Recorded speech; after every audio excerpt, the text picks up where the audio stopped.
Welcome. Welcome back, We are everyone. back. Season 3. Season 3, a whole third season. How do you feel? I'm so being happy back? to be back. How about you? No? Okay. I feel happy Before back. before we continue, what's our TikTok? At Alphawaves Thank you for everybody that's been watching our Podcast. videos. At Alphawaves podcast. Alphawaves podcast. Just type it in, you'll see our two faces somewhere along the line. Yeah. Or this logo. Thank you for everybody that's been interacting with our TikTok. You've kept us going through our little seasonal transition. I don't want to call it a break, it's a transition. But we're back now with season 3. So with that being said, Cam, how are you? I'm good. I'm happy to be back. Mm-hmm. And yeah, I'm good. Good. Mm. But I'm not that good. No, I'm joking. Thank you for enlightening the people that you're good. You know when someone like overemphasizes, like, fine, good, great. doesn't sound great, does it? Amazing. Nah, it is what it is. No, I'm Yeah. glad to be back in the building Me too. with How yourself. Are you? I'm good. Sometimes in life you need a little separation. Yeah. Yeah. Need a little break. When you've got so many things piling up as well, it's about focusing and zoning in on stuff, and you can't always control stuff in life as well. You can't. Sometimes you need to recognize the season that you're in Literally. and just, surrender to that. Surrender's a strong word. I knew you was gonna say like surrender to the season. Yeah. Something inside me just knew you was gonna say that word. Why? Because it's such Are a you adverse to the word, or are you? it's such a Cam phrase, like surrender to the feeling, surrender to. Yeah, I knew that was You coming. do have to surrender to the season. I knew that was coming. But Well, I will get into it. Yeah. But before we do, let's talk about the title of today's episode, what we're talking about today. so it's a new season. Mm-hmm. We thought it's only right we talk about the seasons Yep. and the cycles Of life. of life that you go through. Yeah. Seasons and cycles. What's the difference? Okay. I'm glad you asked me that because I've been thinking about this. So I feel like cycles exist in everything. Like everything is a cycle. Everything has a cycle. And that's one thing. Excuse me. I feel like I'm butchering it No, as go I'm on. starting. But yeah, cycles I feel like are more like in a day-to-day thing or within something, where I feel like a season of your life is almost like a moment or a period that you're in, or Okay. a chapter that you're in your life. Do you not feel like seasons can come back around?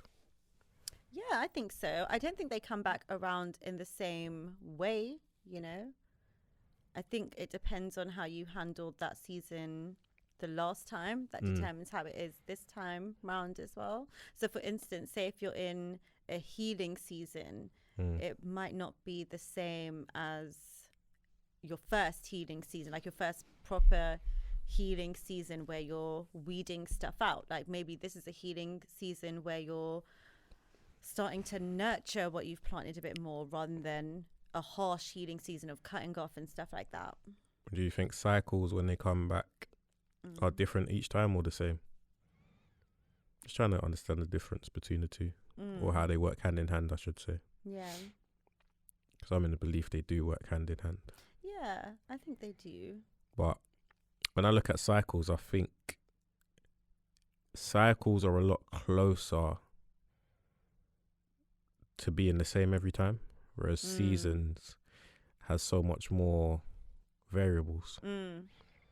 That's my outlook on the two.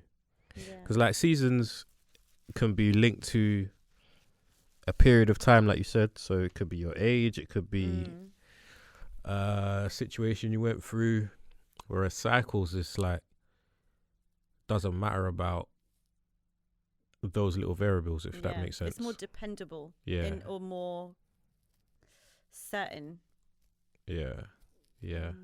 So you I think everyone goes through a high, a low, whatever it is within that high and low. So let's say, no, let's not say it. But You know I what want I to know mean? now. You know what I mean? Everyone goes through something that can repeat in their life, but the season that you're in determines how you react to that cycle. I like that way of looking at it, because it's a way of kind of like zooming in on something and zooming out, you know? So yeah, I like that. I was going to give an example, but it kind of opens up a wider topic, which is looking at the cycles within mental health as well. Okay. In what sense? So I feel like the reason I bring it up is because I feel like I've been experiencing my own cycle with mental health myself, and it made me start looking at it in terms of cycles, because I'm not going to lie, the start of the year has been quite tough. Evidently. Evidently. Evidently. It wasn't really easy, and I feel like it's, you know, from people that I've spoken to, I think they've also experienced that too. Right. And I think when you're paying attention to your mental health, when you're kind of aware to that side of yourself and dealing with some things, prior to recently, I'd always thought, oh, you know, when you're dealing with mental health, you're kind of working on something, and it's a linear journey, like it's a forward journey, so you'll never kind of have a low moment again. And it's not true. Like, your low moments do come back around, and then that's when I like what you said about looking at the season you're in, because that's what kind of helped me, that this isn't my first time going through it. You have more tools at your disposal, and even if you don't use those tools, it's kind of okay to just accept, like, just as a cycle is, sometimes there is going to be a low period and a low moment, and you just have to surrender to that and lean into it and be as okay with that as you can be. What does surrendering to it mean to you? So for me, surrendering to it was the difference between kind of beating myself up for it, like, oh, you know, you've been lying in bed all day and doing this or not doing that, or you're just like losing yourself, like you're almost like panicking because of how you're feeling and thinking you're regressing or going backwards, whereas just kind of sitting down and thinking, okay, you're in a sad season and that's all right. It changed everything for me, just even accepting that and thinking, okay, now I know what this is. Now that I know that I'm in a sad season, I'm gonna not feel so bad about declining invitations, or that it's been a while since I've seen my friends, or that I haven't done certain things. And then also knowing what I need more of because of that. But so let's use your example of a sad season, right? If you're surrendering to that season, does it not make it harder to get out of there? Or is it just having that ultimate faith that this is just the time period, and when it's ready to move on, it will move on? That's a good question. Because it can become an excuse, no? It depends on how you use it. Because if it's like, okay, I'm in a sad season, so that's giving me permission to be the worst version of myself. That's not what I mean. Like, you know, giving yourself an excuse to lie in bed all day, or to kind of be like, oh, it's just my this, that, and the other, so blah, blah, blah. It's not like that. It's like being gentle with yourself. Like, instead of thinking, oh, why am I not able to do this thing that normally I could push through or be fine with, you're just acknowledging that it's a little bit harder for you in this moment. So it opens up avenues of knowing what you need, you know? It's like when you're walking around and it's like you're walking around and your nose is running all the time, and you think you just have hay fever, but really you have a cold. There's different medicine that you need for each of those things, and knowing what's going on with you helps you know what you need. I get that. But there's part of me that just feels like if I'm too accepting of the season that I'm in, it's going to be harder for me to escape that, because Why do you feel that? I don't know, you know, it's just a case of like, I'm trying to picture myself in a sad season, right? Maybe it's because I haven't been sad for a while. Well, good for you. No, but like, a pressure season or stress season. Mm. I don't like to use the word stress. Not that I don't like to use the word stress. I don't like to let myself get stressed. Sorry. But say you're in that mode subconsciously, you ain't even realized. And things are just happening and getting on top of you. Recognizing that you're in that season, I can see how that can help you deal with it a little bit more. But also I'm looking at it like, where's the pathway out of it if I'm just so accepting that this is where it is right now? Like, there's got to be a glimmer of hope in there somewhere, a silver lining for me to be like, there's got to be something happening basically for me to not just completely give into this season. I don't know. I don't know. I don't think there's a bad thing about giving into the season though. Like, sometimes you just need a moment to wallow and be sad. I guess so. Like, there's nothing, I don't know. This is the personal battle that I've had, like, with what would happen if I actually just loosen my grip, you know? Like, what is the worst that could happen if I didn't try to take control of everything? Like, what would happen if I just accepted, like, yeah, things are a bit tough right now. There's reasons for that. And just allowing yourself to be not comfortable in that space, but just accept that you're in that space for a minute. And for me, what ended up happening was like having like a low mood and feeling quite, you know, I'll be honest, like quite depressed and just out of character with myself and feeling that way. First, there was a lot of resistance because I felt that way. I was like, I don't want to feel like this. And then it made me think of other times in my life, other seasons where I wasn't like this and what changed. And I was driving myself crazy, like feeling even worse. And then, you know, forcing myself to try and feel a different way, but it wasn't working. Then when someone said like, oh, you sound like you're a bit depressed. And I was like, maybe that's what that is. Something clicked. And it almost was like leaning back on and floating on water. Like, that's how it felt in a symbolic sense, because it was just allowing myself to be held by a truth. And there's no shame in these truths, you know.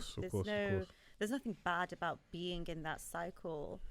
And there wasn't anything that wasn't beneficial in being easier on myself, because then when I started looking at things from that lens, I was like, okay, like, now that I know this is what I'm going through and this is what I'm feeling, like I said, like, I didn't feel as guilty about taking a minute to myself and not seeing friends. I didn't feel like I didn't feel as confused anymore either. Like, what's going on with me? Why is this happening? Blah, blah, blah. But was you still, was you at any point trying to find the answers for why you are feeling the way you're feeling during that period of time? Or was it literally like, it's just the way I'm feeling, it is what it is? There were reasons. There were a couple reasons, but then it was also that element too, like, why am I feeling this way? But then because I recognized that, I was like, okay, if it's this, then I know what's making it feel worse and what will make it feel better. So then I started going like on a walk every other day, and then you know, finding out if I have any deficiencies within myself. And I had a vitamin D deficiency, so even knowing that helped explain why I was feeling that way and how I can make myself feel better. It also put less pressure on me, you know. It kind of brought up things about worthiness and just still feeling worthy and worthy of love, worthy of my own grace, even though I wasn't able to be my best version of myself at that time. That's interesting. Yeah, and you come out of it a little bit when you start being a bit kinder to yourself, because then your inner world changes. Like, instead of thinking, oh my God, I'm just in this place and I'm just stuck, it was different thinking, okay, I'm in this place, so you just have to ride it out. And then it slowly went back up. And That's it's, you know, interesting. I'm talking about it quite, it's different for everyone depending on how severe that period of time for you is as well. So I'm not trying to say it's that easy and it's that quick. And it wasn't quick, you know, the upward part of the cycle. Like, it's taking a moment too. But things have started working out more easily once I acknowledge the season that I was in and acknowledge that I didn't want to stay in that season, but that doesn't mean I now have to rush out of the season either, or the cycle of that. Do you think that if you was in a different season, obviously it's hypothetical and it's difficult to say, but do you feel like if you was in a different season of your life and this cycle of events happened, you would deal with it totally differently? What do you mean? So let's say you're in a super happy season in your life, everything's going right, and then whatever it was that may have sparked, let's not say sparked, but contributed for you to be in that down period happened again, but you're in an up period of your life. Do you think you would look at it completely differently, or do you think it can still have that same impact on you and change your season just like that? I think it would be different because there were a lot of external things that contributed to how I was feeling. So if I'm in a super happy season, I'm assuming that those external things wouldn't be there. Like things would be a lot more stable and different. Like there'll be less to worry about. You know what? It's one thing that I've learned through this as well is that when you're going through certain cycles, there are like inner world upkeep that you have to do to help be able to not manipulate the cycle you're in, but to manage it, you know, to or minimize the impact of stuff. Because in, you know, our favorite word, accountability, in the spirit of being accountable, there were certainly ways that I was just not taking care of myself that definitely contributed to those low moods more. That makes a lot of sense. That makes sense. But it's interesting because obviously we're talking about a low mood, low period, low cycle. I always say this, but don't you think it's easier to recognize that period of your life than when it's all good and happy? That you don't realize and recognize all the things that are happening, all of the ups. You might recognize like the big up. Let's say you've got something that you've wanted for a while, you've achievements, etc. But all of the contributing factors around it, all of the bad stuff that might happen, but you don't really penny it because you're in a good cycle. Well, I was gonna say, like, I think in both, like when you're in a low cycle and when you're in a high cycle, there needs to be, you know, staples of calmness within each, where you're reflecting and taking stock and asking yourself, am I doing the basics in life, and, you know, keeping myself straight, really? Because even when you're in a super happy cycle, you could be so caught up in this momentum and then lose sight of, you know, things that you need to be paying attention to that then contribute to being in a different cycle. I'll be honest, there was a point in my life where I really didn't like being in a good cycle for too long because I felt like something bad was coming after it. Yeah. Whereas, obviously, as I've grown up, I just kind of got to understand life and whatever else. But I really do enjoy being in the middle. What do you mean? Like the balance. That balancing period where you got some good going on, you got some bad going on. You've got some happiness, some sadness. You've got some, like not a little bit of everything, but like more favouring towards the good, but there's still a little bit of pull to keep you grounded. But at the same time, I want to get to a place where I can feel the good, the happiness and everything without even second guessing about what might happen to change my mood or what cycles come in. It's an awkward place to be in because you can't control it. Yeah, I think one thing that I've learned through that whole experience recently, especially, and just to tie up as well, like that whole thing showed me also that when it comes to certain, there are just cycles in your life that are outside of your control. Like sometimes you could be feeling you know, all this stuff that's just a backlog of stuff that you'd felt before, and it's catching up with you now, and you need that period of unraveling, that period of sadness, that period of grief, whatever that period is. You need it in order to move into the next one, because it's like leaves falling off a tree. Like you need to remove the baggage to get to the next part. So that's one thing. But I also feel like you have to look at the cycles within your day, you know, like how are you running your morning, your afternoon, what are your cycles through the day to give you some of that stability? Because when you do that, and what I'm learning too, especially thinking about life in the lens of like a healing journey, the stuff that you do in that healing phase, you have to integrate into your day-to-day life as upkeep within yourself. And when you do that, I feel like you kind of set yourself up for success when less favorable things happen to you, you know, for them to not impact you as much when the season of your life changes, or for you to dictate the season of your life, you know. You think that's possible to do?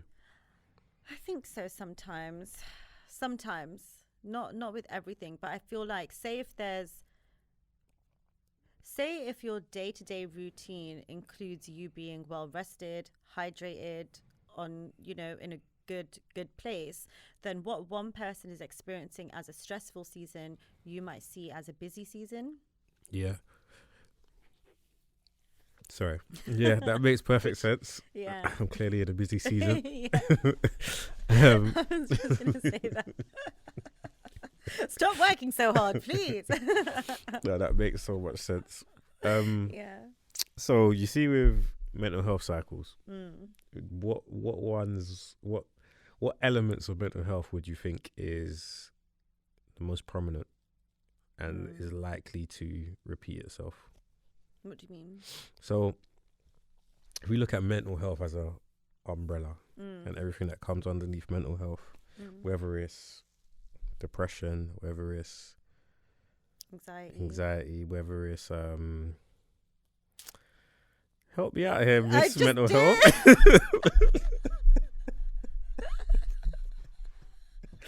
Just reveling in watching me struggle. What's going on there? Well, I was like, why are you still going? Yeah, there's more. There's loads. Yeah, there's loads. Even within like depression and anxiety, there's loads of things. Yeah.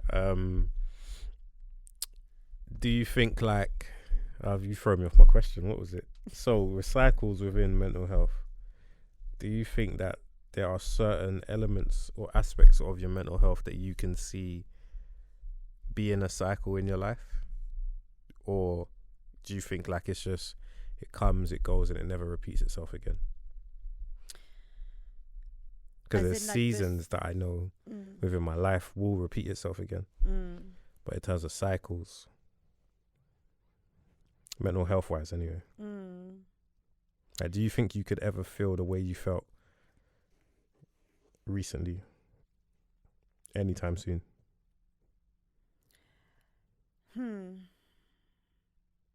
That's such a hard question to answer, because even the way that I felt recently threw me off, you know, like I was saying, like when you start healing your mental health or being on that journey, you think, oh, maybe it's naive of me, but I thought of it in quite a linear way that, you know, once you deal with this stuff, you'll never get an anxious thought again, or an intrusive thought, or a panic attack, or you know, a low mood kind of day.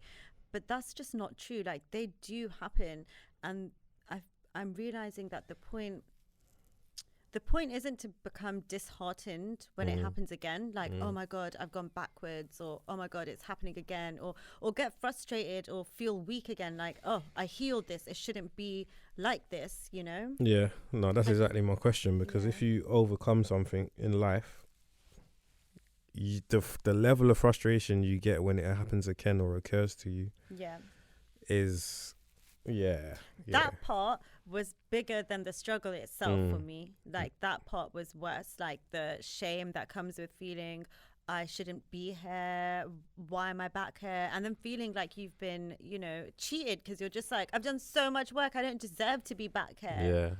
And it's just not like that. It happens, and the point is learning, you know, to use what's in your toolbox when it happened before, and all the things you learned to pull yourself out of it in a different way.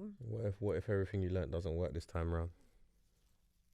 I guess that's the learning experience. But do you still have that element of trust and belief in yourself that this is just a period of that you got to get through? Yeah, I think so. It's a period you have to ride it out. You either have to get through it, you have to do something about it, or don't do something about it. Like, it's your season and your cycle, and we can't keep dictating to other people how to best look after themselves when the answers are in them, you know? No one's advice worked. I had to do what was good for me and what felt right for me, and just, get back into feeling faithful and relying on that or trusting that a bit more, because I'm really not doing any of this by myself. Well, what would make your faith waver? There's a lot of things that did make my faith waver. I think when you're having a moment where you feel like you failed, or you're on the ground, or doors are just closing in your face endlessly, and you're just getting bad news after bad news, or there's no news, just an absence of good news, it's so easy for your faith to be shaken, you know? And another thing I realized is that faith doesn't mean never falling or being fearless. Faith means getting up and calling on courage. It's not the absence of those things that you don't want, it's calling in more of what you can use. It's a good way of looking at it. We're not, everyone has their own beliefs and stuff like that, but I definitely believe in a higher power, and there's always a lifeline. Always. And it comes at the 11th hour just to show you what faith is. Yeah. That's true, I guess. I wish it would happen in the first hour, but would have been nice. It can happen, though. Well, not to me, but yeah, I hear you. But it can happen. It's true. But when you do kind of come out of that experience and work with that higher power, like, things don't just come to you in a pretty box and one day it's just over. Like, there is a sense of accountability and having that discipline as a form of self-love within yourself to go do things, to change stuff for you, as well as having the grace that your momentum isn't the same as what it was in a different cycle. Yeah. But yeah, you have to believe in miracles, I think. Otherwise, you're just going to stay there for longer than you should. Than you need to be. Yeah, no, that makes sense. So you kind of answered my follow-up question, which was going to be, if you're in one of those, we're talking on down cycles at the minute. If you're in one of those down cycles, how best do you get out of that season of your life, or cycle of your life? Sorry. That's a big question. I mean, you answered a lot of it by mentioning faith. Yeah. So, okay, I guess it's not that big then, but thanks. Yeah, faith was a huge thing, although I'll admit faith came in at the last second. Like, it was really hard to, have faith during that. Again, the biggest thing that changed it for me was acknowledging that I was feeling depressed, that I was feeling this way, because then I allowed myself to do things that I wasn't allowing myself to do before. Like, where before I was just literally pushing and pushing, but pushing nothing nowhere, just stressing myself out. When I was like, oh, okay, I am feeling this way, then I allowed myself to cry, allow myself to actually think, okay, what's causing this? I allowed myself to realize, what can I control? Like, if I am feeling depressed, then there's a lack of certain biological things that I need to help me feel better, like getting more sunlight, drinking more water, trying to be up in the morning, sleep in the night, just, your regular, those types of things. It's regular, but if you're in a period hard of time where none of that seems appealing to you, exactly, you have to force yourself to do it pretty much. I had to delete social media for a week just because I was like, I'm more prone to be on here for hours for no reason, and it's not making me feel better. So I just had to get rid of it for a second, just to get myself in a different cycle. And then it changed the way that I spoke to myself. So instead of getting out of the bed in the afternoon and thinking, oh my God, you're pathetic, like you've literally wasted the whole day, if I got out of bed an hour earlier one day, then I'd really encourage myself about that. Like, this time yesterday you were doing this, and look what you've done today. Like slowly building momentum, and then again, like looking to see any deficiencies that I was having that contributed to the way that I was feeling, trying to think, okay, if I am going through a period of depression, then what do I need? And it changed my focus. Instead of chasing solutions that I thought would give me a sense of worthiness and make me feel better, it was like, okay, let's start doing some of the things that you love to do. Like just relax, treat this like a healing period of time. Like if you were healing yourself and you had the time to do it, what would you do? Yeah, that makes a lot of sense, and it's a lot about the work you do within yourself. Yeah. Do you think there is, I know you kind of mentioned it already, but do you think there is a situation in life where somebody else can help you get out of those moments? Yeah, definitely. Like, actually, I think it's hard because, as with everything, only you can get yourself and God in and out of something. Like, only you. Like, it's in your hands, really, which is a comforting thing, but also, burdensome as well. But having supportive people around you definitely helps, Like I was very lucky to have friends around me who would check in and just show me love and be there. So that was a miracle in itself too. But the thing with that is you have to be so transparent in how you're feeling for anybody to be able to... Yeah. There were only like a select few. Like it's easier to talk about this now after the fact. Yeah, of course. In the moment, it's really hard. Like really, really hard. And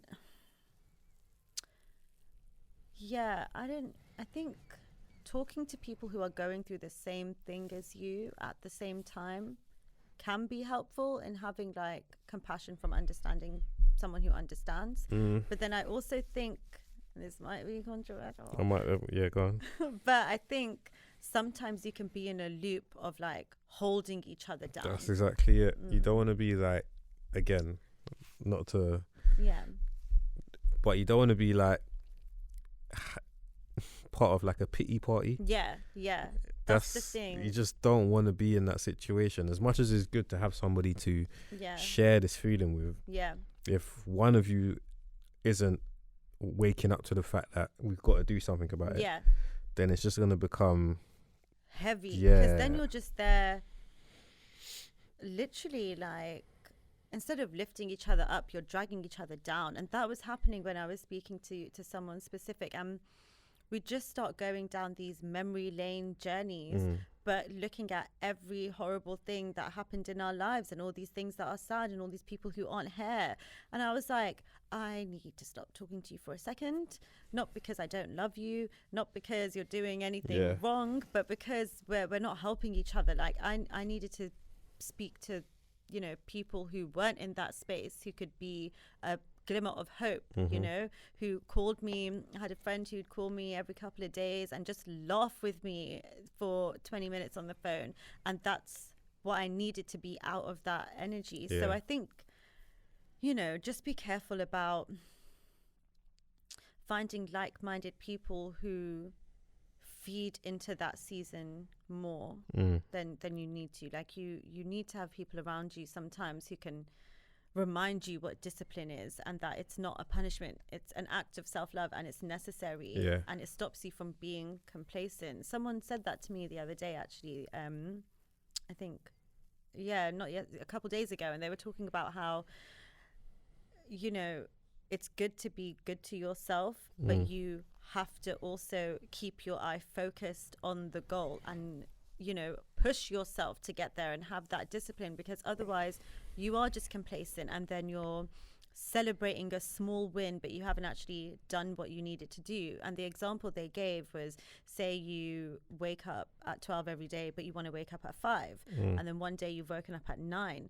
and it's a huge improvement from 12, but you still haven't woken up at 5 a.m. So you need to do that. And I think that's an important, that stuck with me with finding that balance between encouraging yourself, which I always preach and go on about, but drawing that fine line between encouraging yourself and then making yourself complacent. Actually delivering on what you're asking for. Yeah. Which is good advice. Like I realized, yes, I've been complacent. It sounds like something I would say, but it wasn't me. It wasn't you. could be though. Could but be. It wasn't me. It wasn't me. Yeah. Trying to take credit for my friend's wise words. They're not here right now, so I can't. No, I'm joking. Shout out to whoever that was, because we share the same sentiments clearly. Okay. But nah, in all seriousness though, like just on a friend level, I'm glad that you was able to, what's the word I can think, navigate your way through that cycle without it's just burning out. And sometimes, again, that goes back to the theme of what we're talking about. It's just about recognizing your season. You obviously, not going to go into details, but we obviously had a conversation at the beginning of the year that kind of coincided with our ideas anyway. Yeah. But if you didn't have that conversation with me and you wasn't transparent to the way that you was, who knows, we could have completely missed that moment, if that makes sense. We could have missed that moment, that opportunity to then be able to say, all right, cool, take some time, this, that, the other. And we both needed the time for various reasons, but it was just like, that was the perfect timing. Yeah. And without that conversation, it may have not happened in the way that it did so cleanly. Yeah. So sometimes you just got to be honest with yourself as well. If you need, not separation, but if you need to just take on board what you're going through, that cycle, that season that you're in, like take on board. Don't try and just ignore it. Yeah, don't ignore it. And two things I wanted to say as well, just to kind of help when you're in that cycle, is one, remembering that to help with transparency, because that was a big, being able to be transparent with you and a couple of others like that just lifted so much off my shoulders. So with that, I think it's so important to remember that just because you're finding it so hard to love and take care of yourself in that moment doesn't mean that you are now not loved or easy to love, because it wasn't a horrible ordeal. Like, those conversations were so easy and they lightened my spirit. It wasn't a horrible thing to have to say that that's what I'm going through. Yeah. But you do think that, like, you don't think people will understand or be, or look at you different. Do you know what I mean? So yeah, of course. So that's one thing. And another thing is I started looking at a lot of videos on YouTube for people who I wanted to be like, people who are having a successful season, who have achieved their dreams and what they did, or even just like, for instance, Glorilla. Love her story and her songs and all of that stuff. And I was watching one of her interviews and she was talking about her success story and where she came from and how she got there. And just even seeing her promo and her period of success, it motivated me. And that also caused a shift in me. So again, it's, aligning yourself with the energies that you want to be, even if you are not even close to that yet. That makes so much sense. Makes so much sense. Yeah.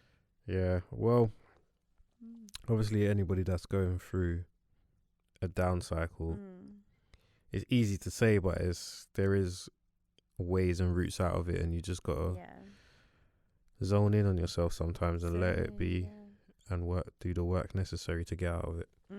And be so patient, because it's so easy saying this on the other side of it or in retrospect of it, but in the moment where you just don't know how long this period's going to last and you're feeling only like 1% better, 2% better day by day, and it feels so small, it all adds up to something. Like, you have to be patient. Well, I mean, you add value anyway to conversations, but I mean, you add extreme value to this because this is something that you've a lived experience as of recent. I am extremely. So yes. Anyway, on that note, moving on. I'm glad you're here. Listen. Oh, thank you. Yeah, but I hear you. Thank you. What other cycles did you want to talk about? You mentioned previously Cycles. So you know what? A cycle I was thinking about or a season was about career changes and starting a new job and recognizing like the cycles that humble you in your life.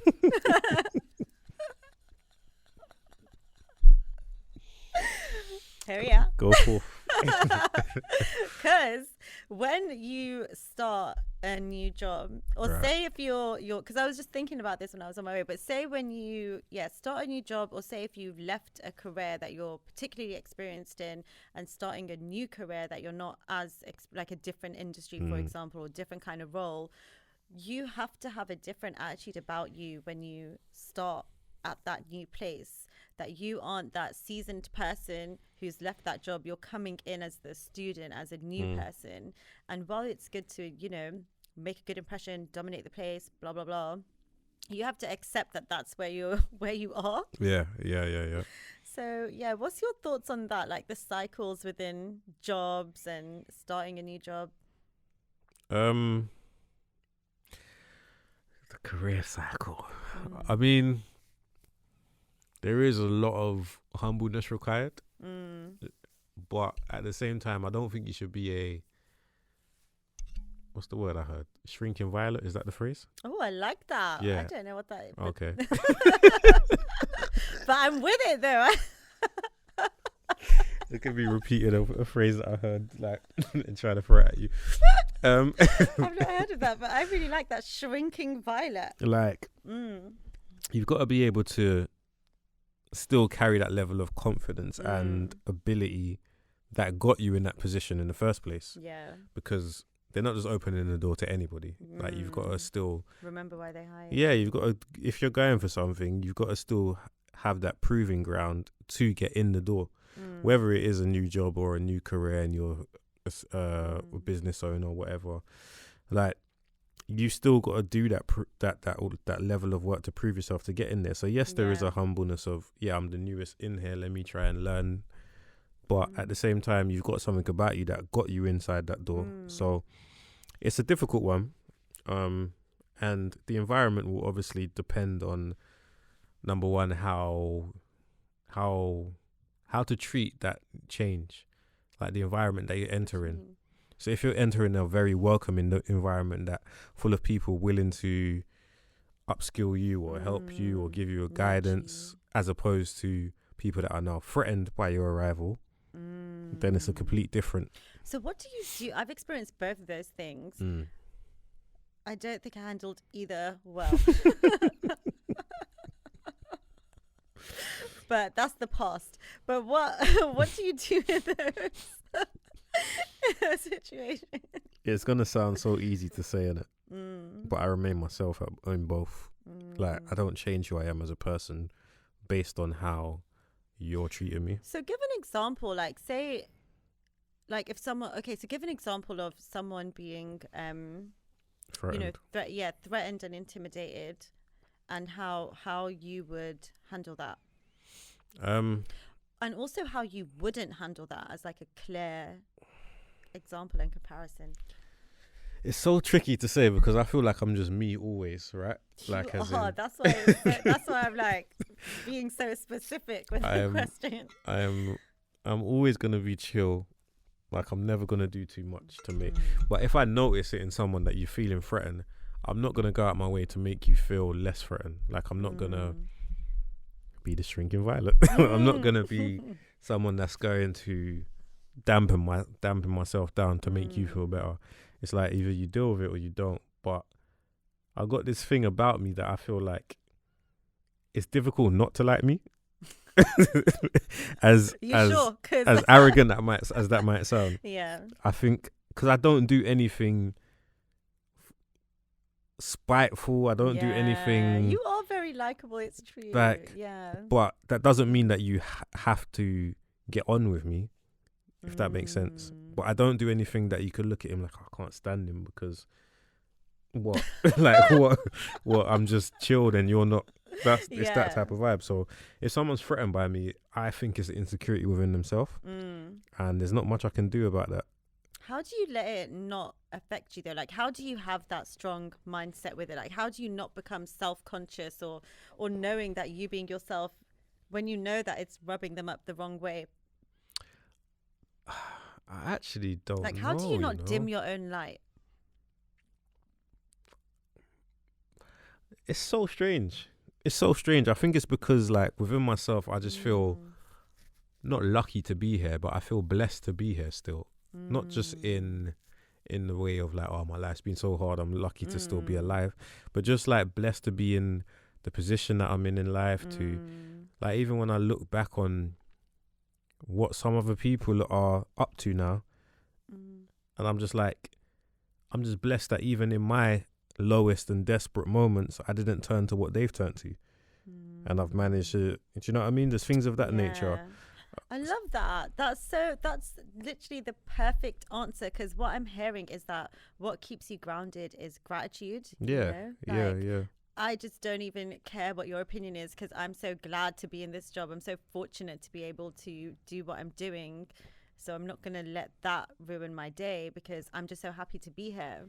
Yeah, and it's not even, like, again, it's not even like happy to be here in terms of, it has to relate to actually what I'm doing. It's just in life, like me as a person. Say if I haven't been in this position for a long time, but say if I've been doing something where I'm forced to go and work somewhere that I don't like. Yeah, again, I'm so glad I'm not in that position for a long time, but I'm blessed enough to know that once I leave those doors of that building, that my life outside of it isn't turmoil. Do you know what I mean?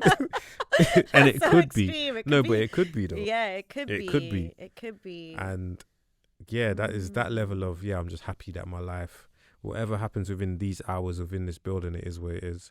Nothing crazy is going to happen because I am me. I won't allow nothing crazy to happen to me.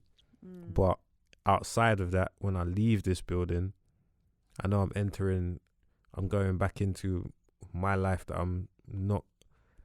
Yeah, like I said, it's not turmoil. So how can I be upset by what somebody says within the perimeters of four walls when your life might be terrible outside? I love that so much, because again, what I'm hearing is that when you cultivate like a life that you enjoy, a life that you're content with, a life that you're happy with, and goals to get to that life if you're not there yet, then things at work, they just don't affect you as much, because it's not feeding into your life as much, you know, in terms of your connections and things like that. So do you think striking like a very clear work-life balance is important? Definitely, 100%. With me, of course it is. You. Of course it is. But I think as well, because the times when I have been in employment and the times that I haven't, there's been one constant theme. Is that I've still been doing everything that I wanted to do, or trying to do everything that I wanted to do for myself outside of employment. So even when I am working somewhere, I've still got all my other stuff going on outside of that workplace. When I'm not working there, all it's taken away is that guaranteed income from that place, but I'm still doing everything else outside of there. So it's that constant, having that constant in your life, I think is necessary to strike that work-life balance. Sorry. But I think having that something constant in your life, regardless of work or not, like a hobby or it can be whatever, anything. Whatever your interests are. I think that's so true and so important. You know, when you have your own stuff going on that is separate from work and makes you feel good, then the opinions of people that you actually don't know very well, I feel like sometimes you think you can know certain work people really well because of the proximity, because you see them every day, and that's not entirely true. No, they're not. They're giving you, well, some people it really is them, but they're just giving you. They're giving you a version of themselves. Yeah. Like, I stress, some people that is really them and this is all their life is this workplace or whatever. Yeah. But like me, I know that I've always got something to look forward to. And some people don't. This is what they look forward to. Coming into this place. This is their life. They don't have anything going on outside. other people, and those people, they're just giving you a snapshot into their life for real. Like, this is how you are. That's a sad, not to be judgmental, but that's just like a sad way to live life. Yeah. Because you're hell bent on feeling threatened by somebody that's not doing anything threatening. Do you know what I mean? It makes no sense. Just, you know, an enjoyable person, and it threatens you. Because they don't understand how you can come here and still carry a vibe that you do. Like, why are you not sad to be here? And it's like, because I've got things to look forward to. Like, it's a difference. It's a difference. So I think that's so important. And even things that I realized just looking again retrospectively, I think obviously we all have difficult managers sometimes, and it's good to vent. But I don't, even though it does bring us large amount of satisfaction to talk about your manager with your colleagues at work and stuff like that, I don't think that's actually beneficial. Like, I think it's beneficial to vent about your manager if they're really annoying you to someone outside of the business. But not in the business, because it just affects you. Like, it kind of feeds into that even more. It makes it harder to navigate because you're just used to alleviating that frustration by talking about it with people in the office. And yeah, I just don't think it's helpful. I don't think it's what do you think? I don't get into those conversations, to be fair. Like, I might, like, if I don't know, I don't really get into those conversations, because it's not, especially if the person's not done anything to me. I don't ever, but being on the other side of the table now, I don't know what people could have things to say about me. They could be sitting around talking about me, but it's like, true. I don't penny it, because again, I don't do anything vindictive to anyone. So, it's not personal. It's literally just work. But I'm sure there's, anyway, that's an off-camera conversation. But anyway, So, like, your original question was how do I deal with people that feel threatened, and the opposite? Yeah, and the opposite. I think the opposite, actually. Like, especially if they're super warm and super welcome, how do you still maintain those boundaries with work life? I think that's a lot easier to do, because these are generally people that want to create a bond. Like, they live in this work friend bond. Like, with that, it's even easier for me to keep my reservedness on, because it's like, why? Just why? What's your game? What do you want? Like, I don't think there's a hidden agenda behind it, but it's almost just like, just chill out, slow down. We can get there eventually. Give examples of what that looks like. Like, you know, when you're like, having to... have you ever been in a place, right, and you're cool with one person, you're cool with a couple people, but there's certain people that see that you're cool with them and they want to be cool with you now, and then all of a sudden you'll be invited.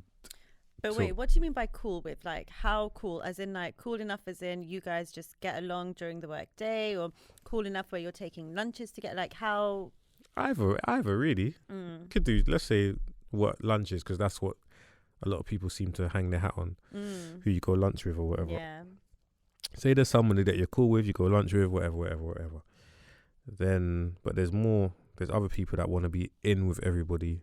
They see that and they attach themselves to you and this other person. Then all of a sudden you're being invited out for work drinks and all of these kind of stuff, right? Now, my thing is, cool, but relax a little bit, because like, especially if I ain't been there long, why? Just why? Why? Just chill out a little bit. We can get there eventually if it's necessary. Those type of people are the ones that I'm a bit more, those situations, are the ones where I'm more conscious of what I'm giving off than the person that's threatened. Because the person that's threatened, I don't care. It's just within you. This other person just seems overly keen. And it depends how genuine they are as well. Like, I can kind of get a sense for how genuine you are. What would you say are the telltale signs If of someone's whether they're genuine, genuine or not? Yeah. type of questions they ask. I was going to say that if they're asking questions from the get-go, like from the jump, that makes me think they're not genuine. Yeah. Do you know what I mean? But then it's difficult for me because the way I look at the way to work somebody out might be different to others. So I look at things like if I wanted to work someone out, I would, because I'm an observer, I'll watch how they treat everybody. I'll watch their actions, their behaviors, their reactions, these type of things. Some people, their only way to work you out is by asking you questions. That's the difference. And I guess it's not fair for me to expect everybody to work people out the way I do, but that's just the way that I'm comfortable with. So when it's not that way, it always sparks a little hesitation behind me. Yeah. If that makes sense. That does make a lot of sense, that the way that people observe, so to say, or, you know, work people out, they have different methods. But for me, I don't know, I just find the way that people are with you to be very telling. So, telling for whether someone is asking out of niceness or curiosity or whatever, or if they're just quite nosy and trying to figure you out, you know?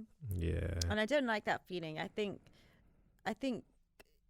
there's no need to figure someone out. It's true, but it's natural. If somebody new's entering your environment, you want to know who this person is.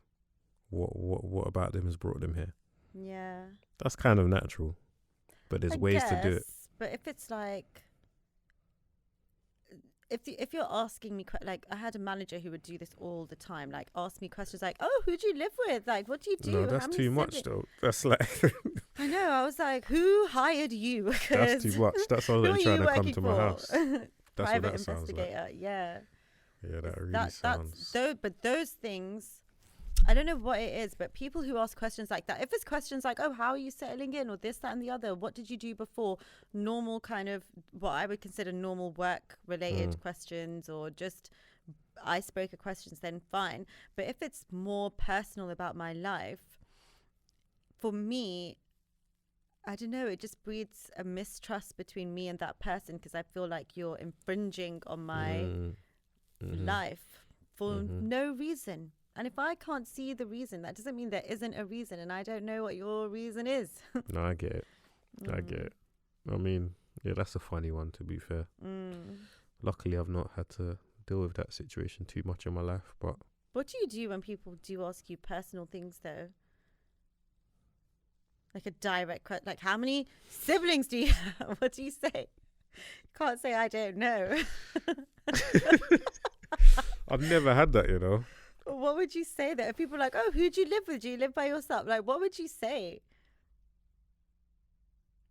I want to know what to say. I actually don't know, you know. If somebody asked me and I didn't want to tell them, I'd probably just say family. Not telling you which family I'm talking about, but I live with family. Yeah.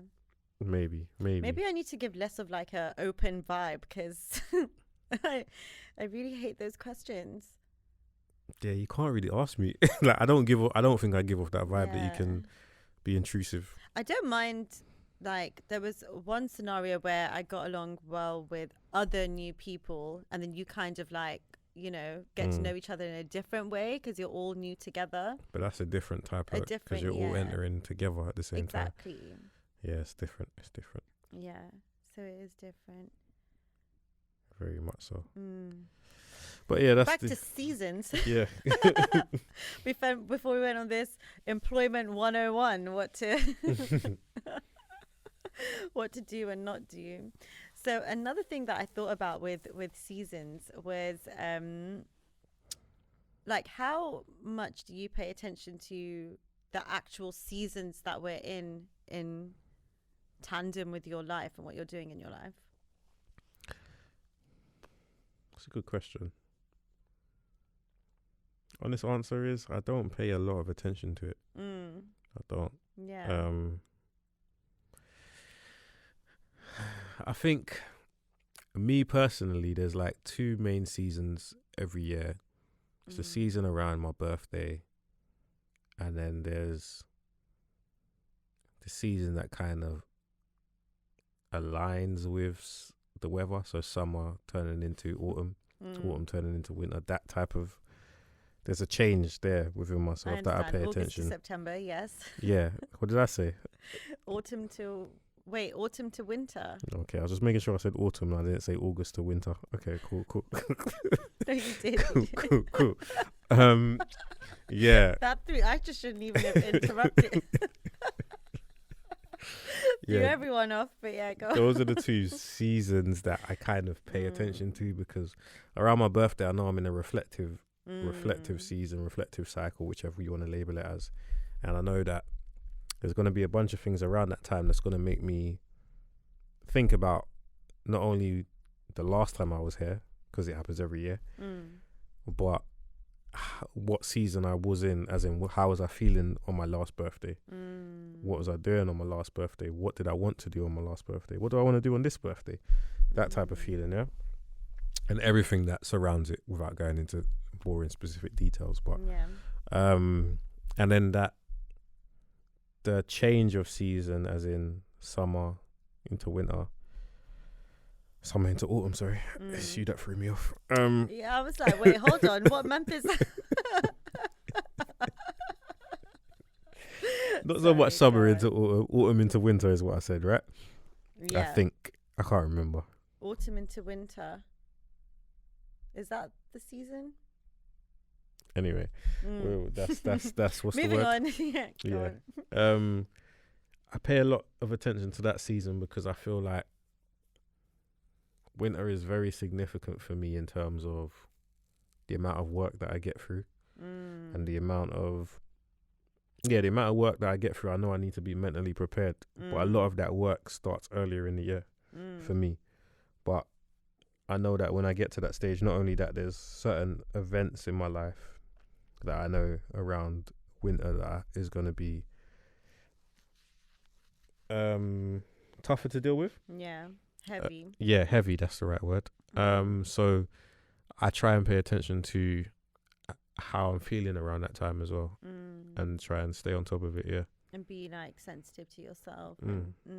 Yeah, I'm so glad you said that, because like I was speaking to a few people actually who talk about how within their own lives, this isn't like a universal thing, but there's certain points in the year where certain things will seem to happen, like your own kind of individual cycles in your life. So it's so good that you're attuned to that and you pay attention to it, because even with me, I always find that in a spring cycle, new things do tend to happen. Like around this time of year, I'm either starting a new role or something's happening. Like there's a newness, a beginning of something that seems to happen. And then towards the end of summer, start of autumn, that's when I tend to get restless or like lose something, or there's something there.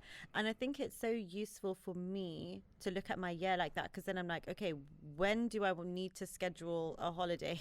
You know, instead of taking it out and doing something drastic in my life that is just a moment of the cycle that that tends to come back around. Yeah, that makes a lot of sense, because it's easy to give in to how you're feeling at that time, and that can throw you off sync completely. Exactly. Like sometimes you can think, oh, I need a new job, but it's not. Like maybe you just need a break during this time, so then during, you know, March, April time, that's when you come back feeling that sense of, you know, a renewed feeling, rather than having to physically get something new. So yeah, it's interesting. But with the seasons, I think that's because people tend to say that this time of year, like April, is really when the year starts, you know, March, April. And that's when spring happens. And one thing that I've been noticing and trying to do more last winter anyway, was work with the seasons in tandem with my goals, like my, you know, my actual personal goals and stuff like that, in terms of using that winter time as like a inner reflection time to reflect on everything that had been working, to reset my goals and kind of like have like an internal winter, so then when spring comes around in a physical sense, I'm also springing into action. That's how you look at it. It's not something you just made up on the spot. No, it's a thing. It's not just how I look at it. It's I don't have my sources available, but it's a real thing. No, listen, I believe you. Just added levity to the situation. I believe you. You can trust this, guys. It's a thing. I believe you. No, that does make sense though, because mentally, I think it's easier for you to get yourself in the right mindset if what you're seeing outside reflects how you're feeling and thinking. Yeah, and working with what's around you. So it's so sorry. I was just gonna say it's just so minimal. But even like, you see, when you're on a healthy eating diet and you want to eat salad, yeah, it's 10 times easier to eat salad and stuff when it's hot and sunny outside, when you don't feel like heavy food, exactly, than the winter when you're inside hibernating, yeah, and etc. Go ahead though. That was just a random point that I wanted to throw out. It was so relevant. We gotta talk about salad. No, but you Just know what? showing off. I want to pick up on that point actually, because that's so true, and it makes me think of something else I do as well, which is like whenever there's a new season, like a physical season, I'll change certain things in my home environment to accommodate that. So for instance, I have like my autumn bed sheets, which are more like orangey, and then my summer, things like that. But there's small things, but I feel like we're so, like, the earth is just not separate from us, you know? Yeah. And you have to lean into the seasons because they're not there for no reason. Like, if you work with them, it also nurtures you with the energy that comes with that period of time. I agree. So it's important to pay attention to the seasons. Yeah, exactly. Is what I'm getting from you. Seasons. Yes, and you are correct. But what I was going to say is talk to me about like cycles within creativity, like the creative cycle. What does that look like for you? For me, I've managed to make it very intentional. Sometimes you can't be intentional because creativity is just a flow, is whenever. But I try to be as intentional in terms of setting out the time when I know that I'm going to put a lot of work in. The time when I'm going to be studying my craft or whatever it is, my business, my craft, whatever I want to do. And then the time when I'm going to be releasing and putting stuff out in the world, because I feel like I'm in the best shape and mental capacity to receive whatever comes from that. So wait, are those like periods of time, or do you mean like time in the week or in the day? Like periods. Okay, so that's interesting. So you have a period of like study and inspiration, and then a period of creating. Those two things can change quite easily, but the period of releasing, I like to focus in on a certain part of year, because I just feel like it's never at the start of the year, first of all. Rarely at the start of the year. I'll still throw out little things here and there depending on what I'm working on, but like the bulk of it will never be at the start of the year. Yeah. Because I feel like whatever comes from it, I haven't had enough lived experience this year to deal with what might come from this, which is a weird way to look at it. But what do you mean by that though? So let's say, for instance, two of my projects that I know that I'm actively working on currently, they both should be like a September, October release, let's say. I feel like that part of the year has allowed me to have so much lived experience before it. Oh, I see. As in, like there's so much time before it. Yeah, like the build up to it, the manifestation of what I want, the work that I've put in, the possible things that can come from it. I'm a lot more ready for it than at the start of the year with the bulk of what I'm doing. If at the start of the year things still do come from the smaller things that I put out, it's kind of still allows me to build up towards what I want to do. Whereas if I put the bulk out, it's like I'm pinning all my hopes on this at the start of the year. If it doesn't work, what happens then? Yeah. I think it's just a mentality thing for me. But you know what's so funny is that the way that you described all of that does work in tandem with the seasons, which is so like the actuals, like, you know, with the beginning of the year being a harvesting season, like gathering your stuff, and then, you know, the culmination of that happening afterwards. I used to be harsh on myself. Like, you want to kick off the start of the year doing, like, showing that you're doing so much, but then it's not realistic. And it's for me anyway. Who are you showing it for? Like, it doesn't work with your plan, and you have to trust. Like I said, like, we are extensions of the earth, so you have to trust your intuition with which parts of the year feel right for you to do that. Literally. So, but do you have like a cycle within the cycles? Inception. I'm joking. Maybe if I really broke it down and looked at it deeply, I would say definitely. I think it's important.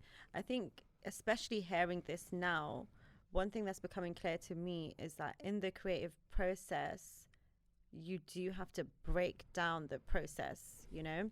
I think what I was struggling with that, like particularly with writing, was trying to do everything at once, like the studying, the inspiration, the creating, and then you kind of don't have a foundation for stuff. Like you could have an idea that you want to nurture, but the issue for me was being in such a rush to like bring it to fruition and make it tangible that I wasn't fully sinking into my inspiration season, which is just a time to, you know, nurture that and let it unfold and really become an idea. Yeah, definitely.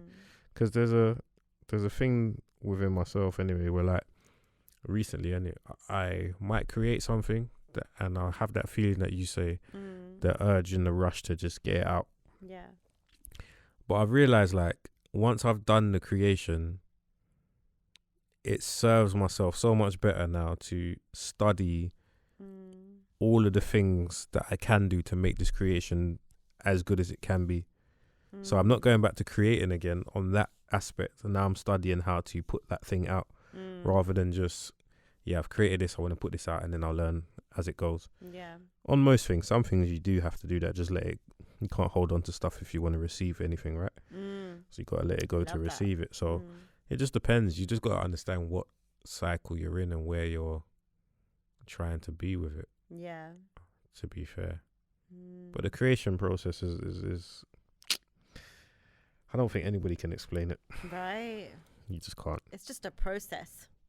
And everyone has their own process with it too. Like it's one of those things that you figure it out as you do it, you know? The beauty of it is that it never stays the same. Yeah. That's the beauty of it. Is it?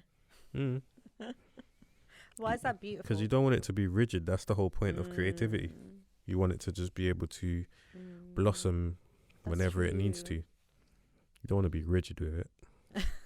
Because it defeats the purpose. You might as well just... That's so true. Yeah. That definitely stifles creativity for me. Like treating it like...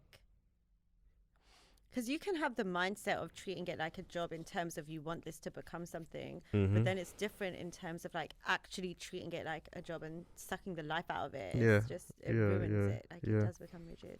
But that's how you do treat it like a job, is having that variety and understanding when you need to study, train, if you want to call it that, and when you need to actually actively do the work and when you need to release it and things of that nature. It kind of gives you that variety to make it seem that you are treating it like a job, but there's different aspects of the job that you're doing at different times.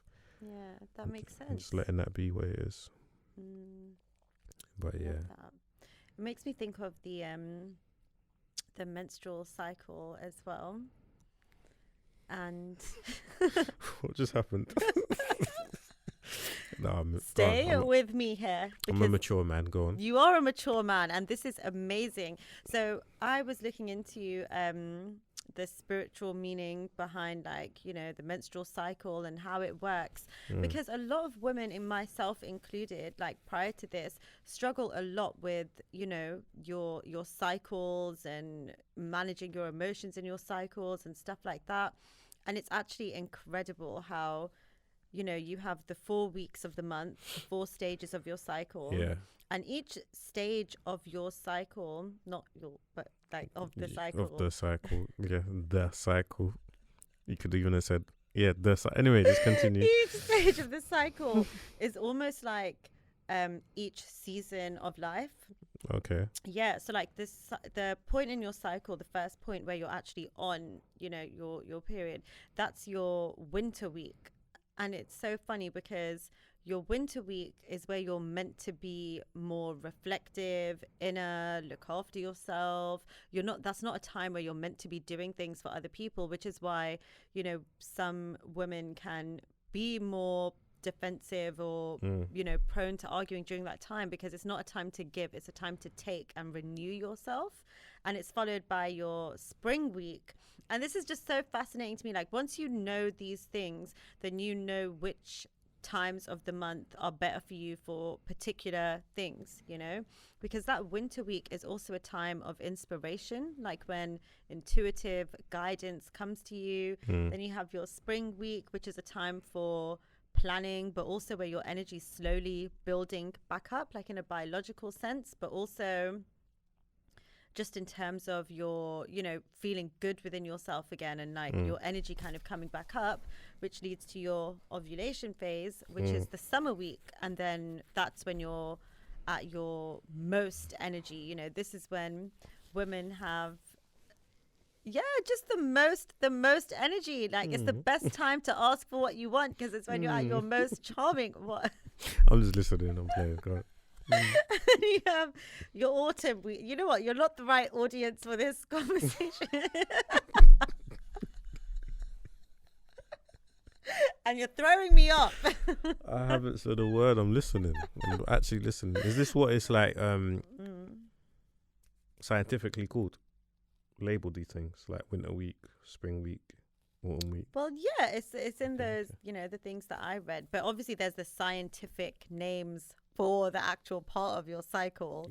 Like menstruation and ovulation and follicular phase and whatever. So anyway, and then you have your autumn week, which is the perfect time for winding down, and that's when all your energy levels are coming down a bit, preparing you for your winter week. But also, what's really interesting, the true interesting part of it, is that each of those phases feed into different, I guess skills would be the right word, during that time. So for instance, in your autumn week, you're a lot more analytical. So say if you did all your creating, say if you're looking at it in the lens of the creative process, if you did all your creating in your spring and summer weeks, your autumn week would be a great time to review everything, to proofread, for example, and to have that kind of analytical moment, because that's when your mind's more ready for that. So for the women listening, for the people who have periods, that's a good thing to look into, just to see how to work with that. And all the men, how to support that, exactly. And don't annoy your woman during the winter week, it sounds like. Or the autumn week. No, but so this happens every month, right? Yeah. Does the feeling change within yourself, like how you feel monthly, or does it always feel the same, like for you to recognize where you are? What do you mean? So like you said the winter month is the winter week. Sorry, it seems like a month when you're going through it. The winter week. When you're going. No, as in when we're having to deal with women in their winter week. Yeah. Okay. Imagine how we feel. No, I'm joking. It feels like a month. When you're in that period of time, you said that's more about it's not about giving, it's about taking. Is that right? Is it what you said? Yeah. Does it feel like that every time? Yeah, and depending on how well I've done in the other weeks, like in the spring week, have I pushed myself too far too soon, or have I allowed my energy to slowly build up? And did I truly make the most out of those 2 weeks in that time to handle the inner critic that comes out in your autumn week, that's going to criticize how you've spent your time? All of it feeds into the next stage, and of course it all feeds into how much you're looking into your health as well. How do you manage to maintain any sort of consistency when biologically things are changing with you on a week to week basis? Well, that's so for me personally, working with my cycle helps with that. So knowing, okay, this is my winter week. So if I have to go to work every day that week, then I'm going to make sure I have nothing going on in my evenings because I'm going to need that time to relax. Things like that. And then in my spring and summer week, that's when I'd rather, go on a date or see my friends and stuff like that. And then in my autumn week, I know that that's when I need to read through my work and check for any errors or this, that, and the other. Just keeping an eye on when your cycle is. And it's a process, like obviously going from never doing that to then doing that. It's not going to be incredible the first time round.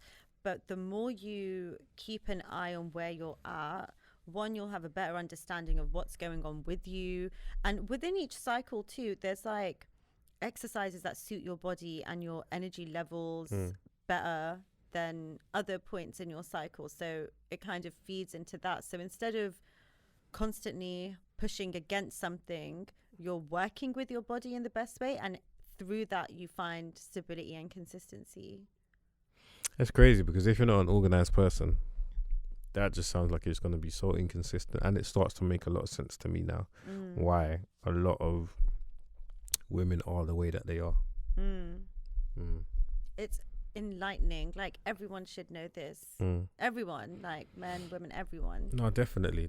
All jokes aside, like we do know that obviously women have their cycles and their time of the month, but it's not even a time of the month thing. It's a whole month. It's a whole month, but it's so beautiful. I feel like it's so incredible to me that the body can hold the seasons of the earth the same way that Mother Earth can. It's just so special to me. And once you know how to use that, and I haven't explained it in the best way, I'm not the expert here, clearly, but when you do your own research and just look at the different seasons and what they mean and what you're meant to eat and all that stuff and start slowly integrating it, it is really incredible, Sounds it. Yeah. Sounds like a lot of work, but it does sound... It's effortless once you just know the information. Yeah. I wish I could be that point of information today, but I'm just fine. the seed. It's not your job. Yeah. But it's still insightful. Thank you. Enough. It's good enough. It's done the job. Yeah, literally. Yeah, that's interesting. Any other cycles you want to mention before we bring this place to a close? We're reaching our podcast cycle in our wise words segment. Word of advice, I mean. I always call it wise words, and they are wise, but that's not what it is. It's a word of advice. You got one off the top? Word of advice. How do I have a word of advice for cycles when we just spoke about what we just spoke about? Right. I feel like I need some. Comment your word of advice. Literally, what is your word of advice? I think this might be the first week in a long time I don't have one. Okay, well, I'll go first then. Yeah, please do while I rack my brain for a word of advice. All right, let me think. No, to be fair, do you have one? No, go on. It's not a word of advice. It's a lecture. It's just, my word of advice would be understanding. And that's just in terms of, like we've mentioned all episode, understanding where you're at. Understanding, this is something that we didn't say, but I wanted to mention as well. Understanding that where you are at doesn't need to align with anybody else. Like, you can be on your own specific cycle or season, and your best friend or everyone around you could be in a total different one. Yeah. It's not a reflection of you as a person or where you're at in life, but it's just understanding that it doesn't have to align with someone to be next to them. So yeah, understanding is my word. That's such good advice. So good, because you could be comparing yourself to someone who's in a networking season where you're in an inspiration season, which is a lot more behind closed doors than that. And it will make you feel like you're behind, or you need to catch up, and you'll end up not nurturing the season you're in, which you need to get to the next season. So that's really good advice, actually. Yeah. Thank you. So we're done here. No, I'm joking. So my word of advice. You know what? My word of advice would be something quite practical, actually, which I stopped doing for a while, but started a few years ago, which I'm bringing back. But it's keeping... so every 3 months, every quarter, just reflecting on those last 3 months, reflecting on your goals, what went well, how you felt, what you did, realigning your goals from that point. Once I started doing that, it was so much easier to really be able to see my life in seasons and cycles. And even if you do it without the intention of, goals and moving forward and, realigning focus, it's such a useful thing to do, just to observe yourself, which is actually how that's what I did when I first started doing it. It was just to read through my journals over the last 3 months and just observe myself. And it was so easy to spot patterns within myself, to, like I said, see your cycles and your seasons and how you work, which parts of the year are more fruitful for you, which ones do you need to be a bit more gentle or go somewhere more sunny, like whatever it is. That would be my word of advice. Start doing that. Definitely. Sounds like a good piece of advice. I know, we're on fire today. On the subject of advice, while we had our little away day, days, months, I noticed, and I think it's true for you as well, because we had a discussion, that we have both people that listen and people within our own lives that came to us for our own actual advice on things. So with that being said, we thought it's something to bring to the pod going forward. A new segment we'd like. Yeah, if you like to call it that. Yeah. In addition to our word of advice, if you have any issues is the wrong word, but issues, let's say situations, situations that you would like advice on, dilemmas, in some would call it. That you would like advice on, reach out to us on our Instagram. Can you message people on TikTok? When is it? Do you have to follow each other to do that? Yeah. Okay, cool. Yeah, I think so. All right, cool. Yeah, reach out to our Instagram. Message us anyway. Yeah, message us, email us. Yeah. Alphawaves podcast on everything. Yeah, we can keep things anonymous as well. Yeah. And yeah, just reach out to us and we'll do our best to highlight it in the next show. Exactly. So yeah, thank you for everyone tuning in again. We're glad to be back. So glad to be back, honestly. Yeah. It feels good. But don't ever feel away if you do need, not in terms of us, but just in general, if you do need to take a minute, allow yourself that minute to recoup, recover, and get back to what you do best.